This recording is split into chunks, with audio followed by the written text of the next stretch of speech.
Yo, what's up guys? My name is Knowledge Makombe. Welcome to my channel, Nose Media TV. Guys, patinge chupai na uzilipiti kama Zimbabwe. Wanda guys. Kana hii first time yako kuya pa channel, please subscribe, share, like, comment. Panyanyo nyararisa.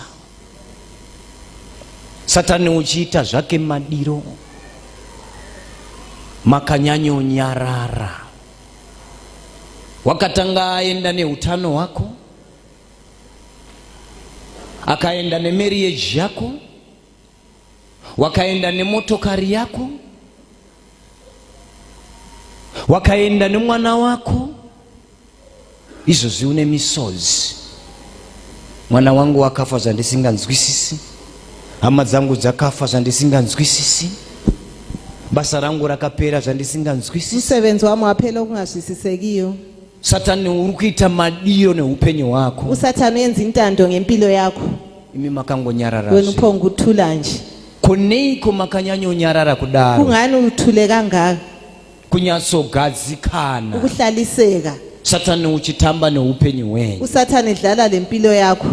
Na zvino takuenda kunopedza gore ra 2023. Ndakhathese siyaqeda umnyaka ka2023. Amunawo chamati mabata chinooneka. Akulalutho osulubambileyo lukhanyayo. Asi moyo wenyu haunzwe kunyangadzwa nazvo. Kodwa inhliziyo yakho ayizihlupheka ngakho. Munenge makatosununguka sekunge zvinhu zvose zvakaringana. Njengani izinto zonke zilungile. Amuzvibvunzewo here mukati mepfungwa dzenyu. Awuzibuzini phakathi kwengqondo zakho. Chii chichazowe kwandiri kana ndikachembera kusvika 8 years? Kuyinokuzaba kimi nxa ngaguga ngibele 8 years. Kana ndisinawo changu chandakabata namaoko. Nxa kungekho engakubamba ngezandla zami. Kana ndisinawo pandinoti ndepangu. Nxa kungela lapha engithi ngokwami. Sei musinganzwe kuvhunduka mukati mehana dzenyu? Kungani ungayethuki phakathi kwenhliziyo yakho? Kuti nguva iyi yafamba indisina chandinacho. Ukuthi isikhathi sesihambile kungele ngilakho. Sei musinganzwewo kuda kutsvaga chikonzero? Kungani ungadingi isizathu? Kuti ko chikonzero ndechei nguva ichingoenda ndisinawo chandabata? Ukuthi isizathu ngesani isikhathi siphela kungele ngilakho? Makanyanyonyararisa mudikani. Uthule kakhulu sithandwa. Kunyarara kwenyu hakuzokuitirai zvakanaka. Ukuthula kwena kusoze kuliyenzele kuhle. Kune remangwana kana kumakore anouya. Kwela kusasa kumbe iminyaka ezayo. Ndauya kuzokuudzai kuti musanyanyonyararisa. Ngibuye uzokutshela ukuthi ungayaluthule. Satana achingoita madiro namadiro neupenyu hwenyu. Satana senza intando lentando phezu kwempilo yakho. Musanyanyonyararisa. Lingathuli kakhulu. Makanyanyonyararisa. Lithule kakhulu. Umwe wakazvarwa achifamba. Omunye wazalwa ehamba. Nhasi haasi kufamba nokuda kwaSatani. Namhla akasahambi ngenxa kaSathane. Umwe akazvarwa achigona.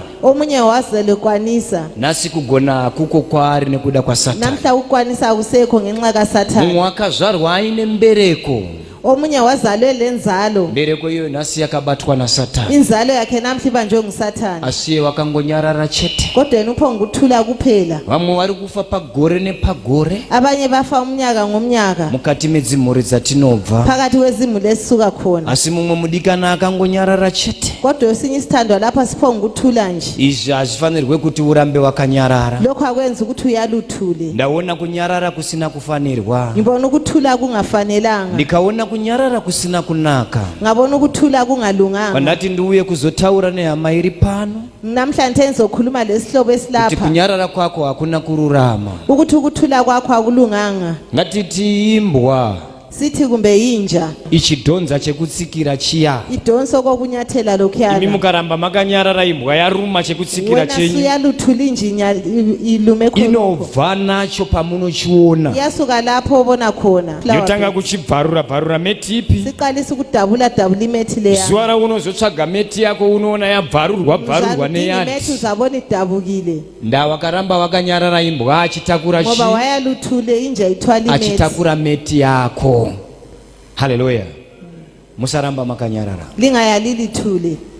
Pamunoona bere rakananga mbudzi dzenyu. Ozabona khona impisi landa imbuzi zakho. Imi mukaramba munyerere. Wena ungayaluthule. Chinotevera bere rinowana chikafu. Okuzalandela impisi zathola ukudla. Nyaya yangu iri pana John chapter 4. Indaba ekhona kuJohn chapter 4. Murume akaona chiitiko. Indoda yabona isenzakalo. Chokurwara kwomwana. Esokugula komntwana. Mwana wakarwara kupotsa rufu. Dai murume uyu akanyarara mwana wake aifa.